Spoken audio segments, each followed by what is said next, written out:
We might not agree or think two different ways when it comes to certain things, but the respect and the love is so high that there isn't a damage in the relationship or a second thought as to who she is or who they are and who I am, just because we may not align on one possible thing that we are thinking about.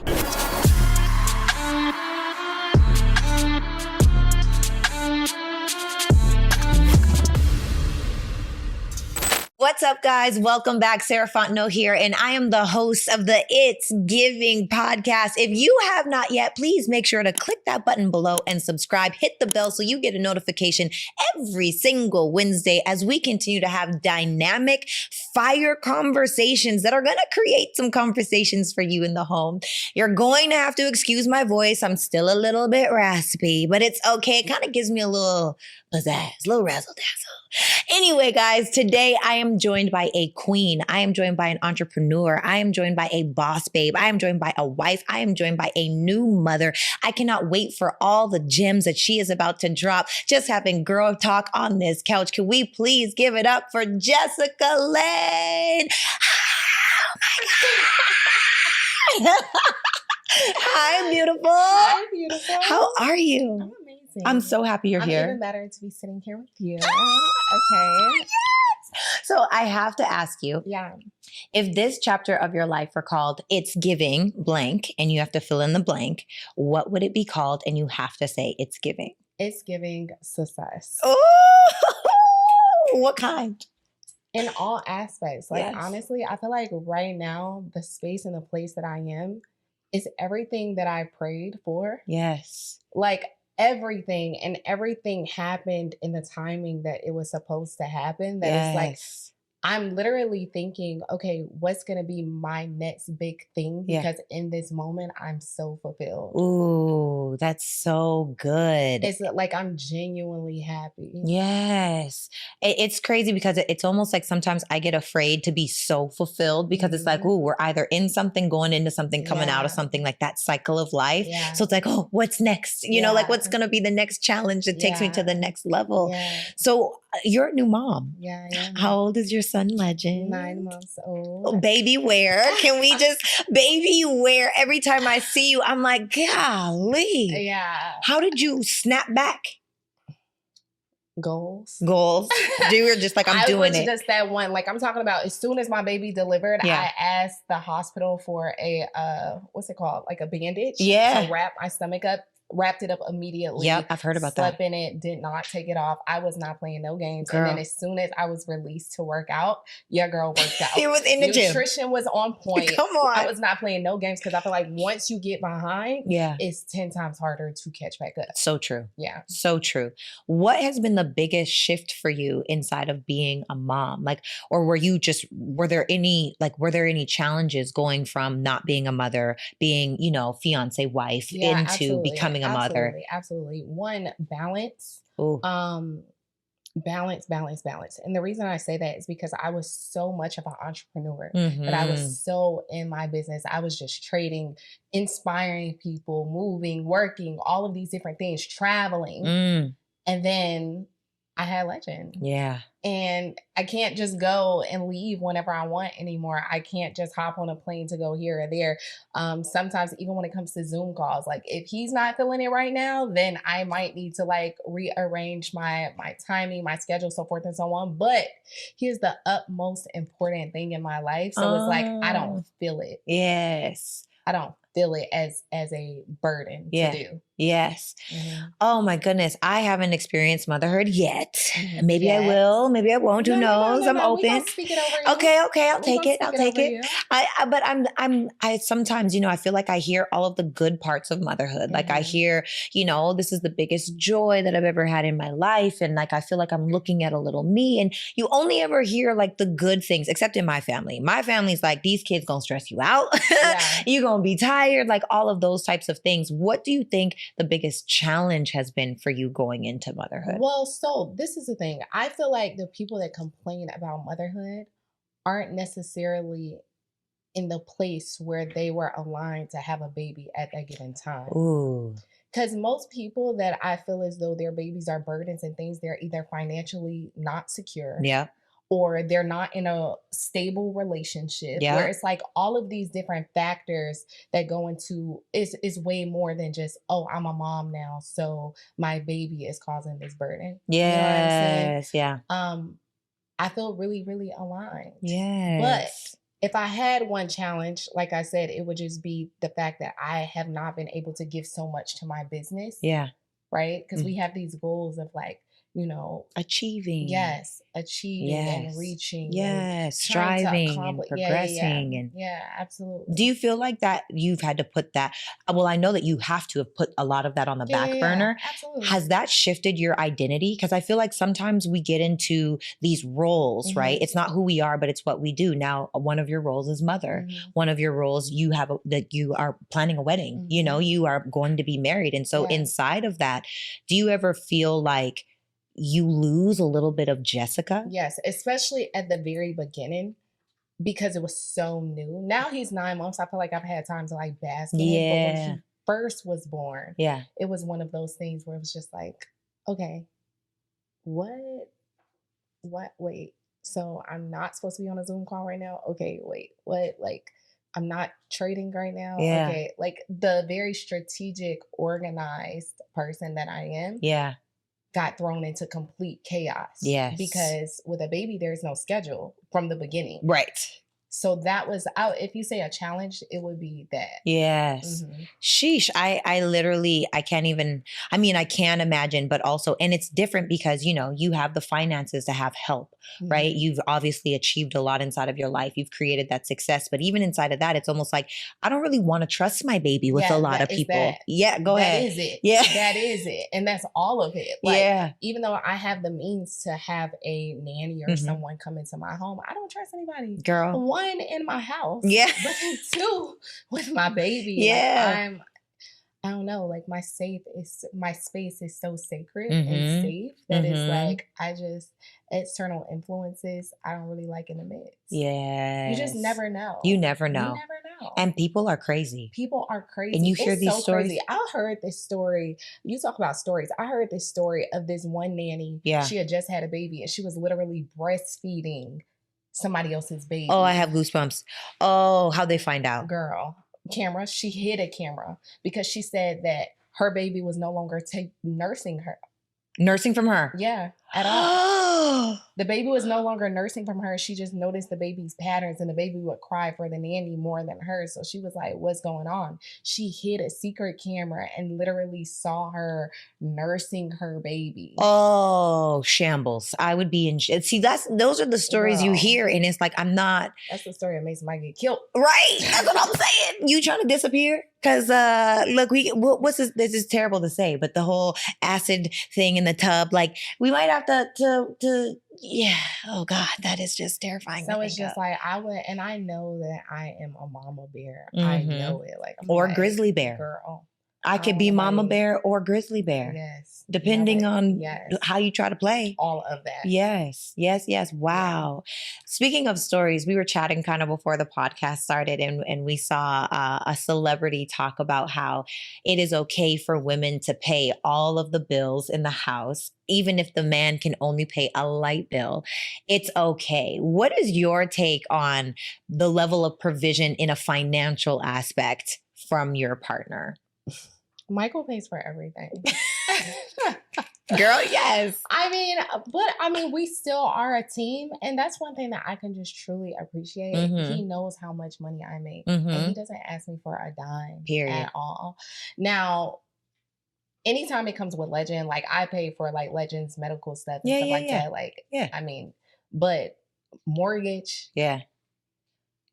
Provision. Everything. Yeah, the financial. He pays for everything. Yes. And you know, it's so funny because I feel like we live in a world, which is funny because you are successful in your own right. You've made all of the money, right? And so I almost feel like a lot of times men that make money don't choose women that make money.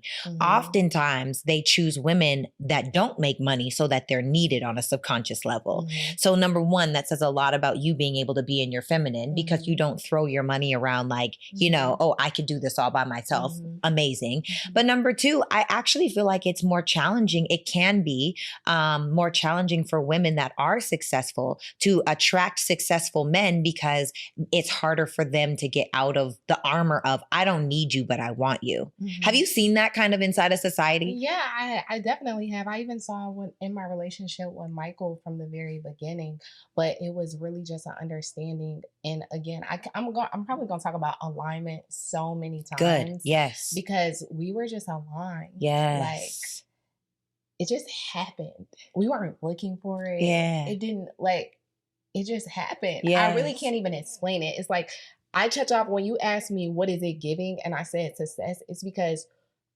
when I was, I think it was 23, I said in 5 years, I'm going to be a millionaire. 28, I became a millionaire. Come on. 29, I was literally traveling the world, just living my best life. Yep. You know what I'm saying? And then I said, okay, before I'm 30, I want to get married and have kids. And it's just like, I'm 30 right now. Yeah. You know what I'm saying? So it's like the manifestation of everything coming together. Yeah. I have no complaints at all. Ooh, at all. But when I say alignment, I think it's really just speaking and praying about things before you don't necessarily know how it's going to happen. Yes. But you have to not look for it and just believe it and then know that you're going to receive it. And then it just comes to you. Did you have a list for your partner? You know, a lot of women have these lists that men have to check off. Like, did you have the man list? Yeah. Yes, I did. But I also prayed for somebody who just loves me as me. So I wanted somebody that's genuine. And Michael is probably one of the most genuine people that I've ever met. Like, I'm talking about his loyalty is subpar. Yeah. Yeah. Like, he's more loyal than me, not in a relationship. I'm talking about even friendships. Yes. Like, he will carry the weight of other people, like, in everything. Yeah. So, and I think it's commendable, the amount of loyalty he has with his families, with his friends that he's grown up with. Like, I'm the type of person, I feel as though, like, sometimes you can outgrow people. Not saying that he should outgrow certain people in his life, but it's just like, I don't still have friends from childhood. Michael has friends from babies that they are still like this way. You know what I'm saying? So even the ability to grow like that, I think is admirable. I do too. I think that's beautiful. Yeah. And one thing that I love, you know, I've seen the two of you guys together and it's beautiful. And we were at a dinner and first thing you did was, you know, your hand was on the table. I think I saw him grab your hand and immediately before you guys started eating, you prayed. And one thing that I love, you know, I had a big event coming up and Jessica, you literally you texted and said, can I pray for you? And I just love, I have goosebumps. Wow. Even just thinking about it, how we don't attract what we want. We attract who we are. And sometimes who we are is exactly what we want. Right. And so I think that it's really beautiful because when you called me and we were still getting to know each other, right? We're still getting to know each other, but I just felt so like, wow, what a beautiful, genuine, incredible thing. Cause prayer is intimate. It is. It's very intimate. Like you can't just let anybody speak over your life because some of those people might be speaking words, but praying demons. Absolutely. You know what I mean? They might be speaking positive, but the energy is not there. And so I just am so grateful for who I've seen you as, how you show up in a room, the grace, the poise that you enter with. And I also think that you'll be about the business if you need to be, but you will also be Grizzly Bear and Mama Bear, you know, but I just love and appreciate that about you. And it's no wonder why, you know, you and Michael have attracted to one another and started your family together and are planning your wedding because I see that in you. Oh, you know, I think that's really beautiful. Thank you. And it's crazy. I just saw this video on Instagram. It might have been TikTok. I don't know. It was some viral video. And it was a man talking about how you have two types of friend groups. There's your day ones. Those are like you were saying, the people you grew up with. Yeah. I don't have a lot of day ones. Most of my day ones are family. I don't have a lot of day ones at all. Yeah. It's like, oh no, don't have that. But your day twos are the people that you choose. The people that are on the journey with yes, they're the people that, they stretch your vision. That help you grow. Yes, yes. Do you feel like you're growing? And are you from Atlanta? I am, born and raised. What? Yeah. I feel like I'm one of the few people that are born and raised in Atlanta, Georgia. Wow. I was born at Northside Hospital. Wow. Okay, so being in Atlanta, do you have a lot of like a big friend group here in the city? No. Or has it been challenging to find? good, solid, genuine I relationships? don't really think I look for them.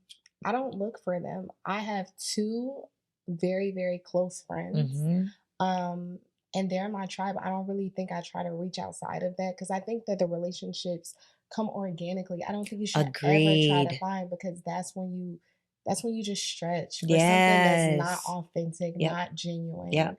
Um, yeah, and even growing up here, I barely talk to anybody.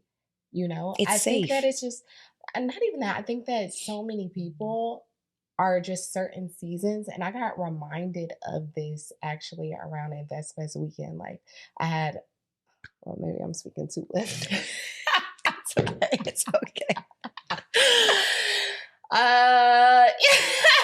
We can talk about a different. We can switch gears. Like investments was I amazing. really got reminded of that though. I was around people that I kind of like knew in like a past life, and just their behaviors, I really saw how I have outgrown. Yes. I have really outgrown the 23 and 24-year-old version of me. Yeah. That like now, those 24-year-old friends, I would not choose right now in my 30s. Yes. Oh my goodness. It's crazy. I was on another podcast that I did. We were having conversations about friend breakups, right? Mm-hmm. And I have a very tight knit tribe. Like, Mm-hmm. and we were having a conversation.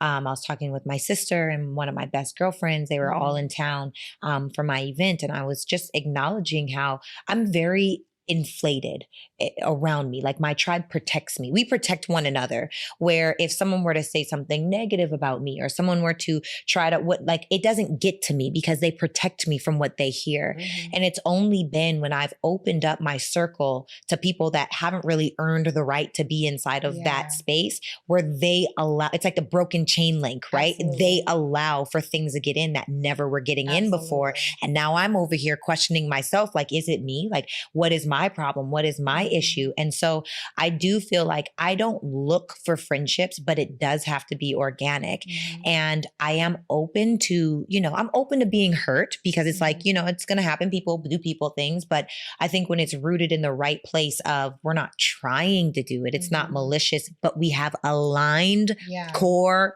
values, that has to be the part. Like the values have to be there because some people are the sweetest, and then you see them in a different light and it's like, whoa, I didn't know you had all of this in you, So I do feel like one of the things that I realize is inside of friend breakups or whatever kind of breakups or whatever is happening in like romantically or platonically, we were having this conversation and I was like, I haven't lost a friend in over a decade. Like I have the same 8 friends and I didn't even realize that I had just lost a friend, and not to death, but we had just, we severed the tie out of my tribe, that I had released her months earlier, not even like years. It was like months earlier. And it was only through listening to other conversations that I was like, oh, I did lose a friend. Like, and I never took the time to grieve losing that person. And I had to have a conversation with my therapist. And I said, what? Am I like a crazy? Like, how do you just forget about a whole person that is tribe? Like, I'm not talking about the people you see when you go out, or I'm talking about my tribe. How did I forget about someone in my tribe? Like that knows all of the most intimate, intricate parts of my soul, because that's how we are in my friend group. Like we're in all the way. Right. And my therapist said, this is self-preservation, Sarah. It's like putting food in the freezer and then you put up more food in the freezer and then you put more food in the freezer. Eventually it's going to be too much food. Yeah. Well, not only is it too much food, you forget what's back there. Oh, you forget. Wow. And so I forgot that with all of the other things that I just pack away, I'm just packing away. And, I'm a very big advocate for therapy. And I think that this is one of the reasons why, so we can understand like what food is in the freezer that either needs to be thrown out, needs to be put in the fridge, or needs to get cooked. Right. And I realized that inside of the self-preservation, at the time, because everything else was happening in my life at that time, I didn't have the capacity to deal with it. And so I now one of the questions that I ask myself is like, where is it inside of friend relationships, romantic relationships, whatever it may be, where am I putting things in the freezer? Where am I not addressing the food that needs to be thrown out? Right. And that was just a really freeing experience for me. Having your two closest friends, do you feel like this is forever friendships? Yes, absolutely. Yeah. Without a shadow of a doubt. Have you guys had falling outs before? No. You've never had falling out? No arguments? No. Yeah. And I know that might be crazy to say. One of them is my line sister, and another one is just, she's my soul sister. Yes. Like, she is my spirit sister. Like, we speak and we already know what each other we're thinking before we even say anything. It's blessing. Just, we pray for each other. Yes. Like, we grow together. We have literally goal check-ins. We have, like, it's so much positivity. Like, I get that you can fall out. First off, I'm the type of person, I don't really feel like I fall out. Yeah, I don't either. I don't know. It's weird because I know some people could say, oh, well, you know, how can it be a true friendship if you haven't gone through ups and downs? But we're so aligned that it's just like we have understandings.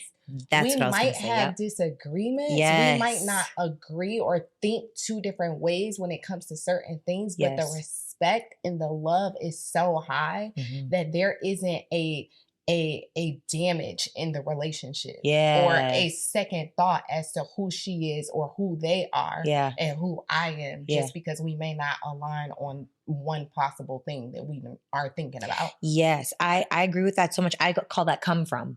Like when you know my heart and you know that I love you, even if I say something to you that you didn't like, if you remember that it's coming from love, if you remember that it's coming from ultimately, I just want what's best. You may have made you feel a certain way, but we don't get to fall out because we talk about it first. Yeah. We have the hard conversation. And I feel like a lot of people are so afraid of the conversation that they would rather avoid it and fall out. And now resentment starts to build and issues start to build. And now you start looking at this person funny when you could have just came to this person and said, you know, I really don't appreciate the way you said that to me. Or even just understanding that, like, I'm rooting for you and I'm in your corner and I want you to win. I think that sometimes when you have female relationships, some people may look at things as a competition, but it's like, no, like, sis, tell me your goals. Yes, I can help you. And I want you to tell me everything that you want to accomplish. And I'm going to tell you my goals. So we can figure out a way that we can collectively move towards this. You know what I'm saying? Yes, and we could do it together. Why do you think it's so challenging for women? And again, I have 8 women in my life that are like my core, my tribe, like I call them my soul sister goddess tribe. I think that's beautiful because I think that 8 is a lot. It is a lot. I think it's beautiful that you have that. Yeah. You know? Well, 3 of them are family. I will say that. One is a sister, one's my mother, and one's my cousin. Okay, well, yeah. You know? Of but course. 5 are friends. Okay, yeah. You know, so it's literally like I would take a bullet for you. Now, that's my mom I would die for. Yeah, of course. My sister I would die for. Of course. The other ones, maybe a straight through, you know? Like I don't want that I would die for everybody, but I push you out the way. You know? So I'm just saying, like, I'm being funny, but I say that to say, like, my core, but even inside of my group, it's like we have the hard conversations and we understand each other's boundaries. It's necessary. I think that's the problem inside of society, because I also think that, you know, we hear these buzzwords all the time. Like we hear gaslighting and manipulation and narcissist. Well, some people are in narcissistic friendships. Do you know what I mean? Like some people, your best friend is a narcissist and you are the empath that is being preyed on, you know? And I don't think that that's something that's talked about enough too, that when you have clear, healthy boundaries inside of your relationships, platonic or romantic, either people are going to rise to the occasion or they slip away, and that's okay. You know? I think too, and I'm a extremely spiritual person. Yes. Not just like preachy, but more so just understanding like the evolution of God in my life. Yeah. And making sure that my friends are evolving with that. Yes. Because everybody doesn't evolve with you. Yeah. Right? So like the 2 friends that I have, they're constantly evolving also. So as we're growing together. Yes. Even though they're what they do is completely different from me, our growth is as one, that we don't feel it. Yes. And it's because it's not what you do, it's who you are. Yeah. It's those values that are aligned with one another. Yeah. I feel like we're kind of moving towards a valueless world. Like the society is crazy out here. Yeah, it is. Even when it comes to music, like people try to clown me all the time. I just found out who, I don't know if it's Lil Baby or The Baby, one of the babies. I just found out who this person was. All of these different rap, or the girl, she always has like colorful hair. Girl, listen, I live under a rock. Me too. I do not want to know. I'm not interested. And we remember when we had the conversation when I said that, like, even when it comes to social media, I post and get off. Yes. Because sometimes, like, you are giving yourself, or things are coming across your feed that you didn't give permission to come into your spirit. And it bombards your spirit. And then it's giving depression. It's giving sadness. It's giving comparison. God, it's giving all the things that we don't want. Right. And I heard this one song in the club, and I'm not even going to say the words because I shouldn't say in the club. I don't even know where I was. Where were we just at? Did we do an event? Was it at an event maybe? I don't know. You can say real words. She's talking about herself. We had a celebration after our event. My friend owns a club, but that's not where we were. I don't know. Anyway, we were somewhere out and I heard this song. Oh, it was after an event. It was an after an event. It was an after event. And the words in this song was a woman talking about her physical body. And I was like, did it just say what I think it just said? Like, this isn't a song. Music is trash these days to me. All it wants to do, especially inside of the Black culture, I'm tired of Black culture pushing get money, F hoes, it's degrading. It's degrading. And I'm not interested. Do you think that could be something that'll shift, or do you think the agenda is so strongly behind the opposite that it's just never going to change? It's so sad. It's so sad. The agenda is so strong. I pray that it shifts. Yeah. Because now that I have a baby, you have a whole son in this world, like, those are things that you think about.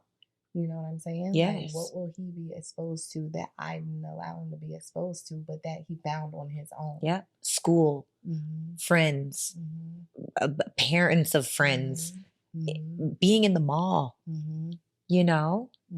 What and so what is it that you do to put protection around your son? Like, I know obviously you pray over your son, but is there any specific? I have a prayer closet. Yes. In it. Yes. I feel like that's with everything though. You put on the armor of God. Come on, Ephesians. Over yourself. Yep. And everyone around you, you anoint them just by like them being connected to you. Yes. And even when it comes to even friendships, you have the armor of God on you, so you don't feel certain things that other people have heartache from and things of that sort. Now, that's not to say that you won't endure heartache along the journey. Of course, that's normal and that's natural. But I just think, like, when you really just align yourself with God, like, you don't have to seek opportunities. Opportunities are going to seek you. You don't have to seek friendships. Friendships will seek you. Yes. And it's just like, Yes. That intuitive spirit, you just know. I agree. I have a newer friend inside of my friend circle, and I feel like I've known her my whole life. And it's crazy because what I used to do with friends or people in general is I would dive head in. I dive relationships. I do this. Friendships. I do this. I dive in head first, right? And then I find out whether I get burned or not. And so over the last year, I've really been challenging myself to be patient with the process of learning someone, whether it be platonic or romantic. And so I have a new girlfriend, and I'm so grateful. You know who you are. I'm talking about you. Yes. I'm so grateful. I'm so grateful because it didn't start off, let me just dive into this friendship. It was slow. Do you want to grab a lunch? Oh, okay. Let's see how we do lunch. Oh, okay. Let's see how we have conversations. Oh, okay. Let's go on a walk, or let's walk to the restaurant, or let's, whatever it may be. And inside of building, you start to learn someone's character. How does someone show up for you when you're not in the room? How does someone, make sure that you're being protected when you're not in the room, and these different things. And so I feel like it's only experience that can teach you. Absolutely. About friendships. Absolutely. Or relationships, any kind of ship. They're all taking you somewhere, right? At least we hope, as long as they're in the water. I love that. I absolutely love that. Jessica, how did you get into, so I'm going to shift gears a little bit here. Well, actually, before I shift gears, how did you get into a place to prepare yourself to be a wife? Also, these carrots, y'all, the carrots are blinging. Okay. I'm just being blinded by this beautiful diamond ring over here. Jeez Louise. Thank you. How did that happen? And how did you prepare yourself to become this person? Honestly, I did not date at all. Like, I was so opposite of what I am right now that I think that people who know, like, everybody is like, she's engaged. What? She has a baby. What? Because I did not date. I'm talking about men that tried to pursue me. It was rejection automatically. Wow. But strictly because I had a purpose and a goal. And I feel as though men kind of deviate you from that. Very true. Right? So to begin with, I just wanted to reach my goals. And I feel like when you reach your goals, everybody else just comes. Yeah. Everything comes. Like, when you become the best version of yourself, everything comes. So how Michael and I met, again, it just came. I was the best version of myself. What did that look like? That caused me to be on Earn Your Leisure's podcast. Yeah. I did the podcast and then we started talking after that. That's literally how. And it's crazy when you think about how many people before me were on their podcast. But literally, that's how. I love that. We started talking, and I mean, we just became cool. They had a networking event. I went to the networking event, and then I'm gonna tell you a real funny story. Okay. I'm gonna tell you a couple stories. So Michael, don't be mad at me, but I gotta tell people, okay? So, it was a networking event in Atlanta. I think it was like their first or second one or something like that. And he saw me walking up the steps. He had followed me on social media and he's like, I've been following you. Like, you pretty dope. That's what's up. But he didn't come on to me, right? We were literally just cool. We just exchanged over. He's like, I want you to be on a podcast, yada, yada, yada. Yeah. I got on the podcast and his brother was about to die. Bam? No. His name is Rich. Okay.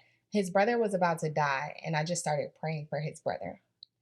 That is how we got close, because I'm like, I feel things. Yes. You know what I'm saying? So that's why even when I talk about like social media and all these different things where I have to like block what I'm exposed to because I feel things. So I just could not get his brother out of my mind. I'm like, yo, like, is your brother okay? Like, I would constantly check in on him. Yeah. And then that led to a friendship.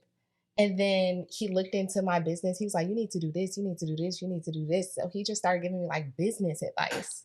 And then that led to us going to lunch multiple times. Then that led to us going on trips multiple times.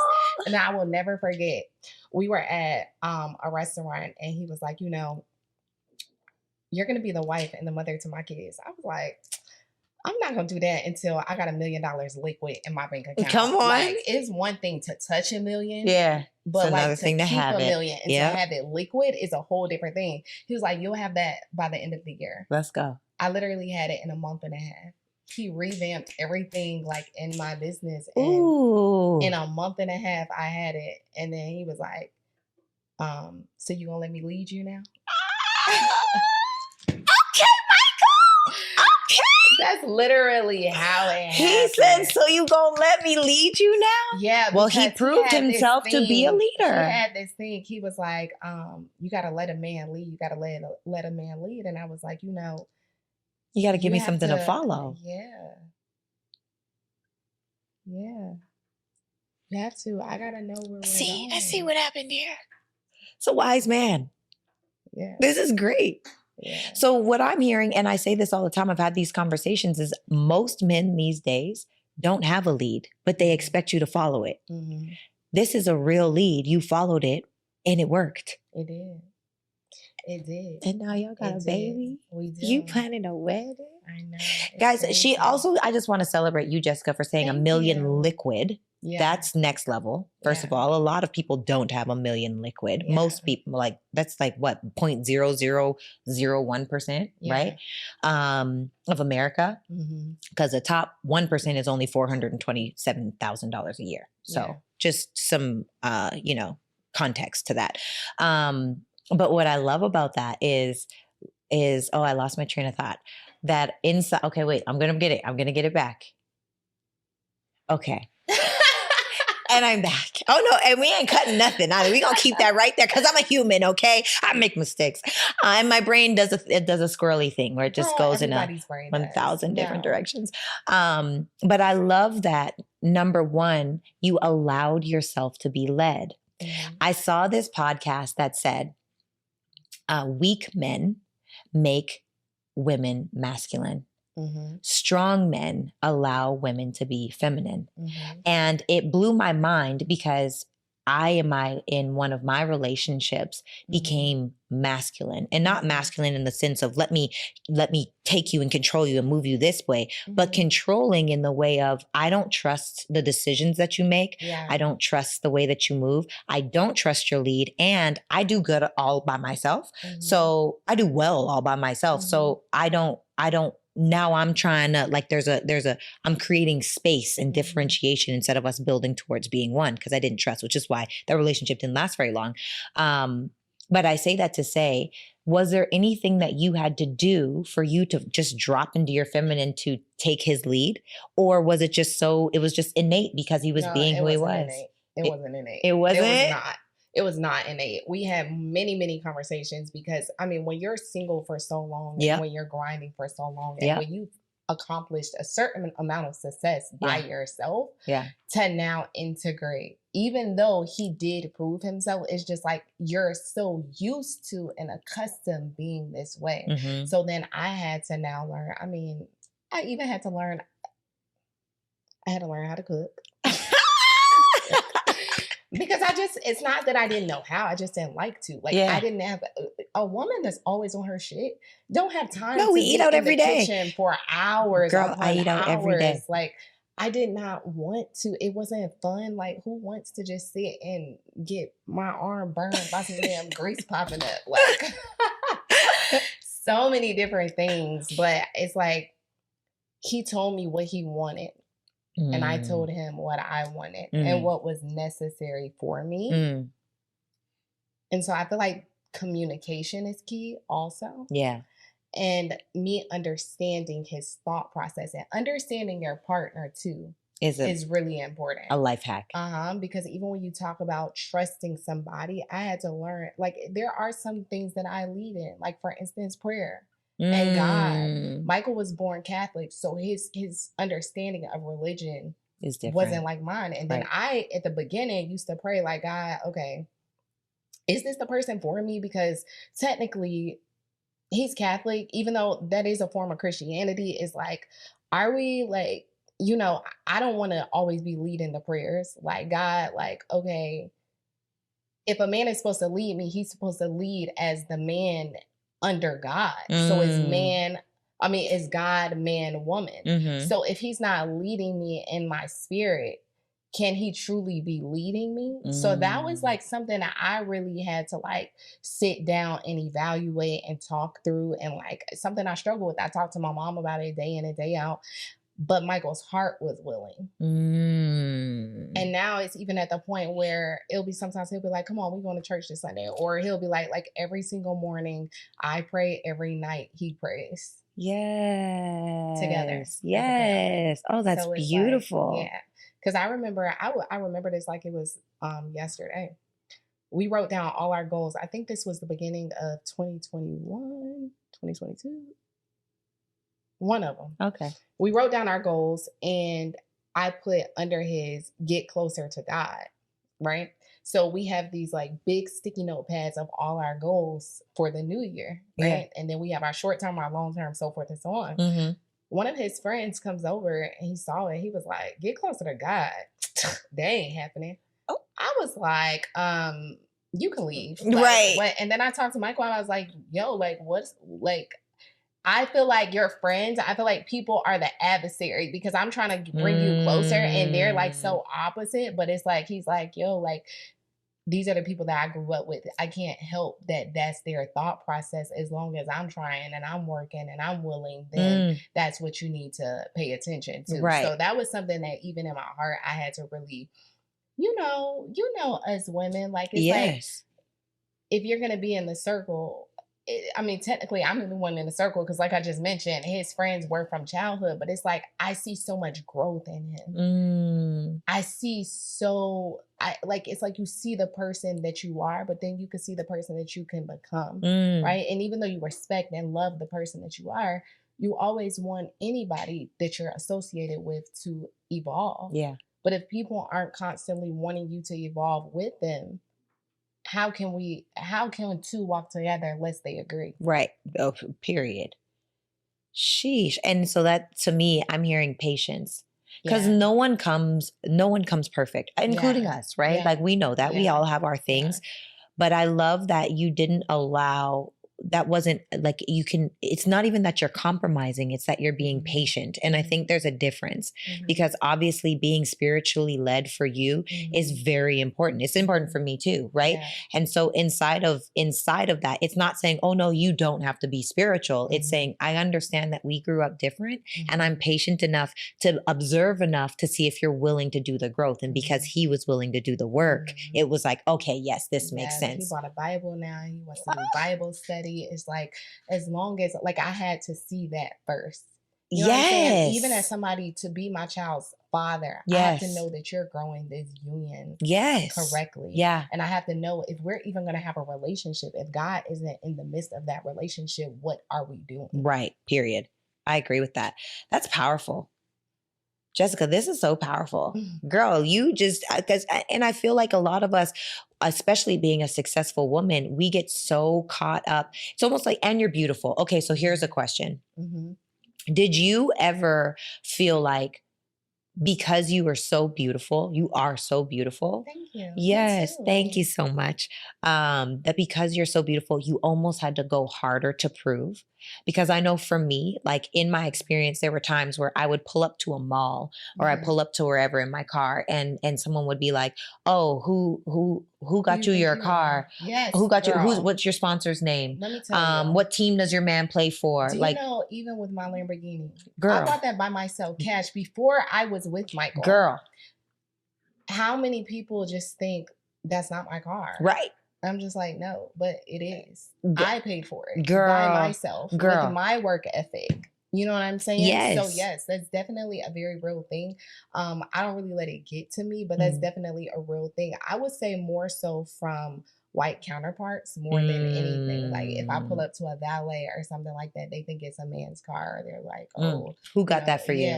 What's your sponsor's name? And I hate that. I hate it with my heart because it's like, it's almost like, oh, why can't I do this for myself? So for me, I actually had a chip on my shoulder for years. Like, it was like I had this energy of like, I have to prove to you that I built it all by myself. I don't feel that way anymore. Now I'm like, I'm not building anything by myself at this point. It takes a village to do all of the things. And I'm much better at delegating and I'm much better at working together as a team. And I'm just talking about in general, not even in a relationship, but before it was almost like I didn't want anyone to do anything for me because it would take away from what I built for yourself. Because now someone has the opportunity to say, oh, well, she has that because like it matters anyway. Who cares? You know, but did you ever struggle with that? Like that chip on your shoulder of like, I have to prove something to you? Not necessarily prove. I just would, I mean, for the most part, I would really ignore it. I would ignore it. But you didn't think about it later? I mean, it haunted me, but I kind of use it as my superpower. Because I'm like, yeah. I'm gonna show y'all. Like, period. That's what's it. All caps. Like, you know, because it's like basically you're hating on something that you wish you had. Right. Ooh, I just had a whole thought in my mind. From my not said lips to God's ears. I'm just going to let that be great. But yeah, I do feel like a lot of the times people try to judge you for what they think. Yeah. And it's not fair. It's not. But it is what it is. It is. So I love that you were able to just say, all right, it's all good. Okay, so we're going to shift gears here a little bit. Okay. I'm going to ask you some really hard questions. Okay. We have a part in the show called It's Giving versus It's Giving. Okay. And inside of this, I give you a scenario of it's giving something positive or it's giving something negative based on a question that I ask you. Okay. And you have to tell me which one you'll choose. Okay. Okay, so the first question is...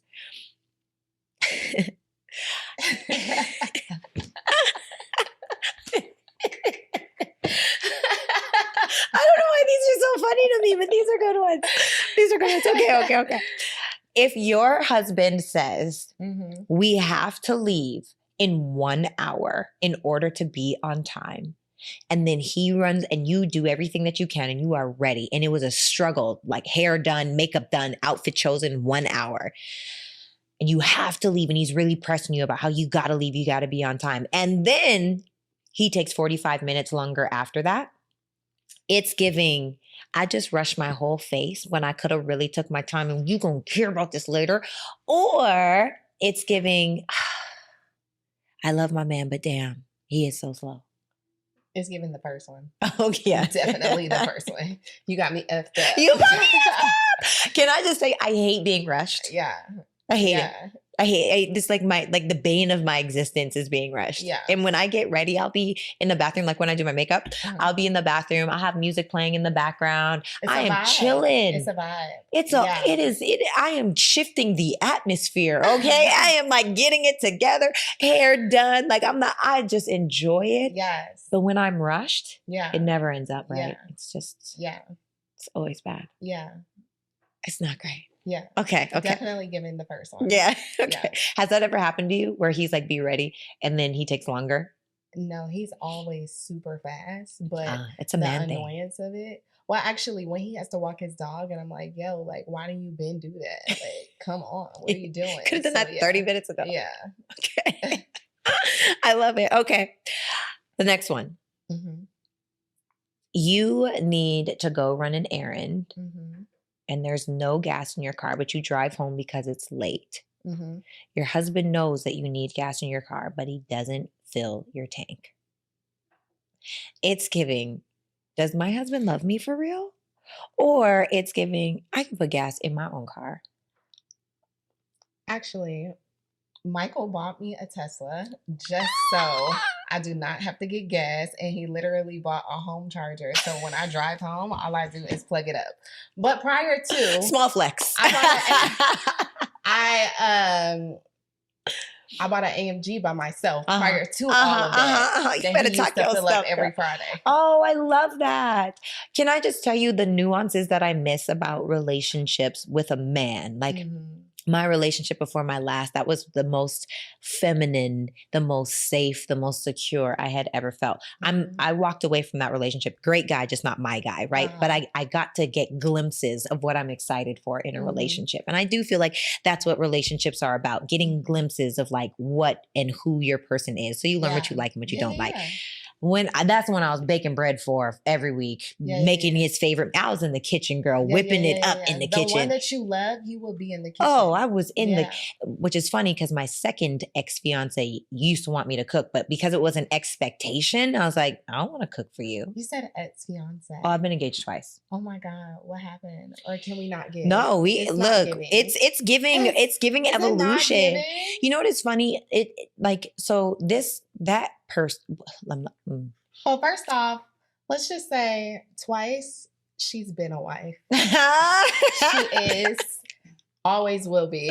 Amen. And always will continue to be. Yes, absolutely. We're wives before we're married. Yeah, absolutely. Yeah. So it's it's an energy, it's an essence. And, for sure. I definitely do my thing, but in relationships, I'm not going to say which one, because then people will have to guess more. Yeah. So out of the two, I never should have been in that relationship. I feel like most of my relationships when I was younger, like up into my like mid and later 20s, were very much, I just kind of, whoever was most persistent won. And so inside of that, that's not alignment. Yeah. That's not core values. That's not inspection. That's not even necessarily, it's just like, oh, okay, you love me enough. So great, let me do it. So that's my red flag. Okay. Talking about that is my red flag. I allowed the most persistent person to win, but there was a lot of things. At this time, I was very successful. I was doing my thing inside of network marketing, and I built to the top 1% of the company and all these different things. And I remember it always felt like a competition with him. And I hated that. Like I want my man to be happy for me, and I want me to be happy for my man. But it was always like he had to one up, and he had a very arrogant energy. And he looked me dead in my face and he said, Sarah, you'll never make it. The only way you'd make it is if you married someone who made it. No. girl, in that moment, I was like, it wasn't the distrust. No. It wasn't the betrayal. No. It wasn't the lies. Oh it was God. literally the lack of belief in my vision, where I was like, I will never be with this. Like, I'm done. I'm through. And to be honest, I never should have chose this man in the first place. The only thing that made me even choose him was I was home visiting my mom in Canada, my parents in Canada, but me and my mom were sitting at the window watching the birds in the backyard. My mom loves to watch the birds. And so we all watch the birds with my mom, including my dad. It's like, okay, Mom, we love you. Let's watch the birds. And so we're watching the birds in the backyard, and he FaceTime calls my phone. Now I was newly single at this time. And I was also an entrepreneur at this time. And my mom was telling me, get a real job, because she doesn't think there's security inside of entrepreneurship. She doesn't think that anymore. However, at the time, I'm the first entrepreneur. I have the identical story. Yeah, I'm the first one in my family, you know?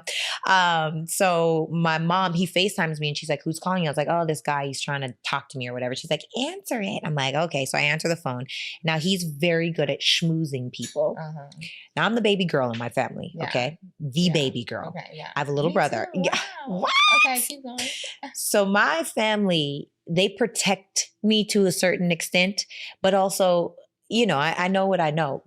My parents don't think anyone is good enough, especially at this time. Like, no one was good enough for me. They were like, no, not him. Please don't date him. No, he's hood. No, he's ghetto. No, they just had all of these opinions.